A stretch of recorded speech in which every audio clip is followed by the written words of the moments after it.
ছেলে মেয়ে একে অপরকে জড়ায় ধরতেছে, একে অপরকে চুমু খাচ্ছে প্রকাশ্যে, দিবালোকে, গণমানুষের সামনে। আমার বোনেরা, আপনাদেরকে যে কি বলে তারা বুঝায়, রূপালী জগতে যে নারী যত বেশি উলঙ্গ সে নাকি তত বেশি সাহসী। বলে এটা একটা সাহসী না, খুব সাহসী পদক্ষেপ তার।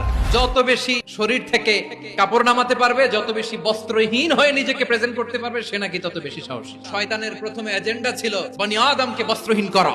সে আদম এবং হাওয়া আলাইহিস সালামকে নিষিদ্ধ গাছের ফল খাইয়ে তাদেরকে বস্ত্রহীন করেছে। এই জামিনেও সে আমাদেরকে বস্ত্রহীন করতে চাইবে এই রূপালী জগতের নামে। আমার প্রিয় বোনেরা, আপনি জানেন না আপনার দাম কত। ওরা আপনাদেরকে বিজ্ঞাপনের সস্তা পণ্য বানাতে চায়, ওরা আপনাদেরকে ওদের ভোগের লিপসার টুলস বানাতে চায়, ওরা আপনাদেরকে দিয়ে ওদের খায়েশ পূরণ করতে চায়। এটা আপনাদের জন্য মোটেও ডিগনিটি নয়, এটা আপনাদের জন্য সম্মান নয়। আপনার সম্মান শালীনতায়, আপনার সম্মান